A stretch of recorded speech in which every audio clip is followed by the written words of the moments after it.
You've got your keys in your hand, your coat's on, and there he is, on his bed, watching you. He doesn't get up the way he used to.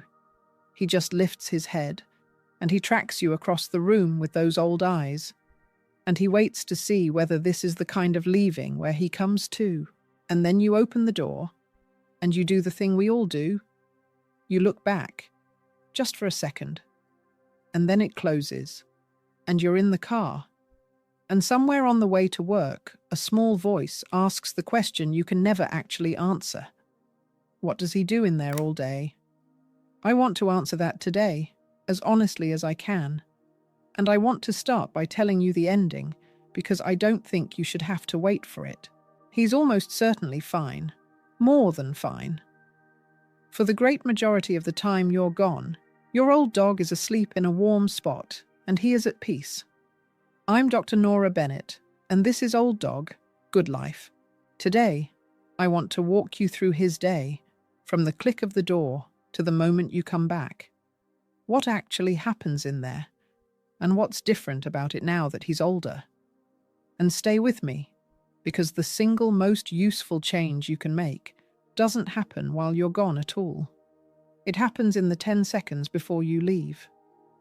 Let's start with the hardest part, which is also, and I want you to hold on to this, the shortest. The first stretch after you go is the unsettled one.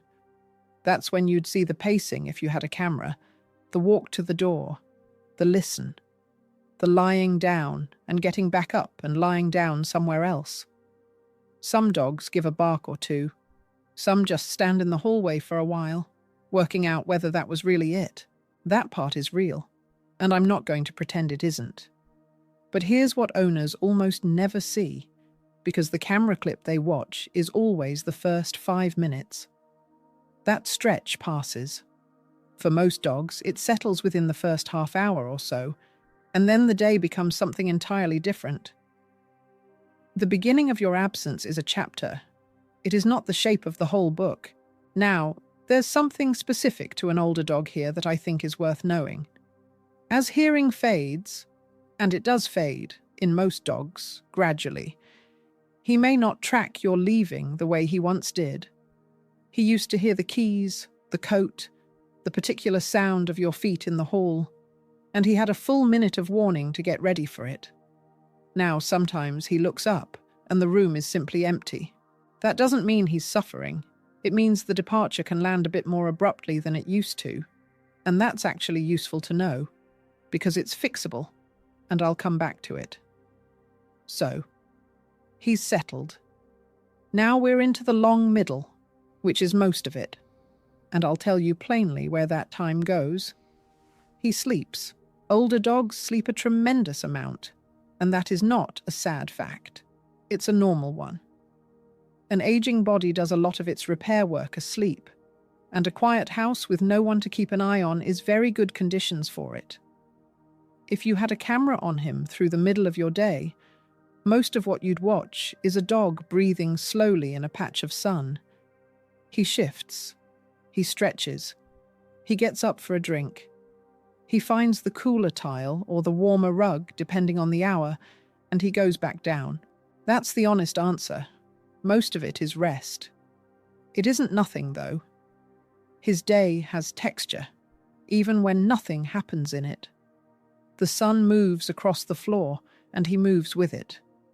The mail comes through the door. Somebody walks past outside, and he lifts his head and decides it isn't worth getting up for. The neighbor's dog says something, and he listens. There's a whole small world going on in there that we never see, because it only exists when we're not home. Now, I want to be careful here, because this is where a lot of people will tell you things they can't possibly know.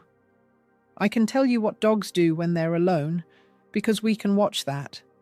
What I can't tell you is what your dog experiences as waiting.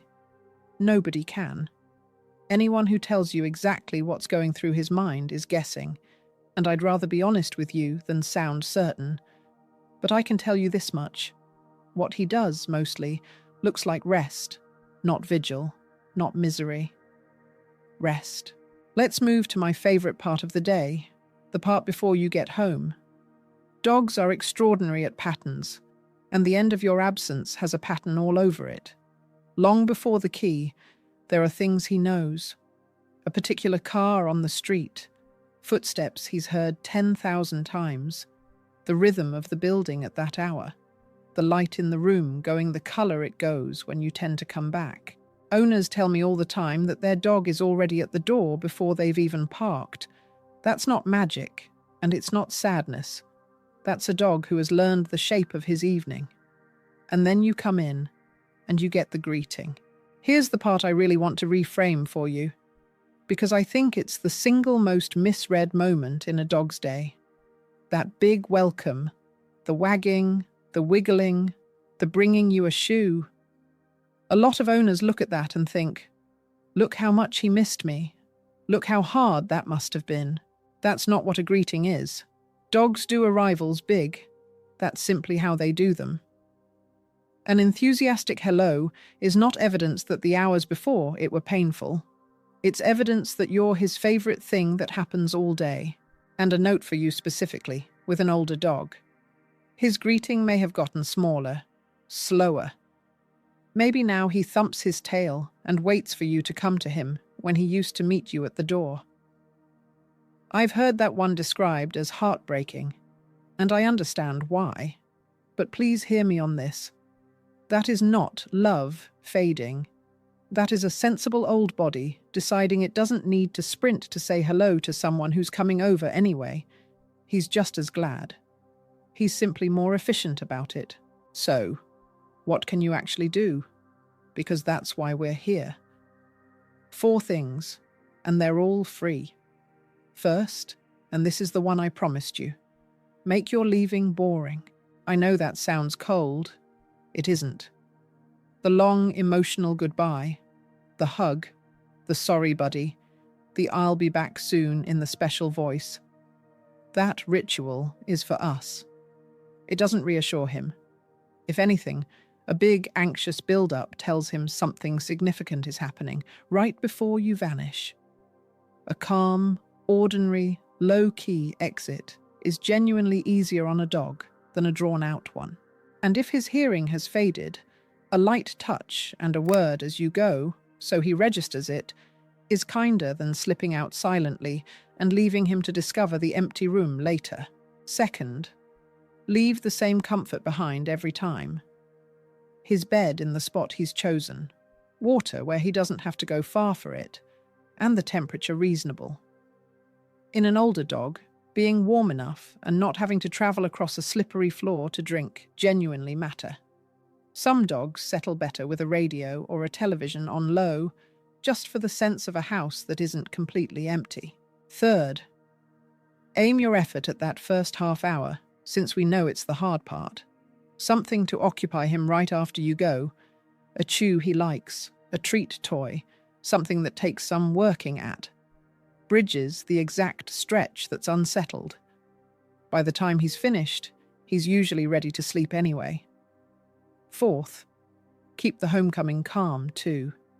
Come in, say hello, but don't make the return a huge event either. The steadier both ends of the day are, the less the door means. And one more thing, said gently. If being alone has recently become genuinely distressing for him, if this is new or sudden or much worse than it used to be, please mention that to your vet.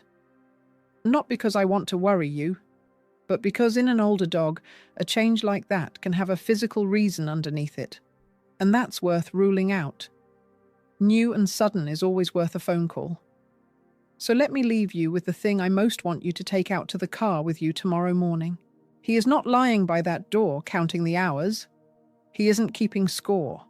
And he isn't wondering whether you're coming back. He's asleep in the warm spot with his chin on his paws, doing what old dogs do best. And later on, he will hear your car before you've even turned the engine off, and he will be delighted. Both of those things are allowed to be true at once. Leaving your house is not a betrayal. You have a life and a job and errands and a dog who has spent years learning that the door always opens again. And honestly, A dog whose owner worries this much about one closed door is a very, very well-loved dog. So go on. Go where you need to go. He'll be all right, and he'll be so pleased to see you. I'm Dr. Nora Bennett. This is Old Dog, Good Life. Subscribe, and I'll see you next time. Dr. Nora Bennett is a character created with AI. This channel is educational only and is not veterinary advice.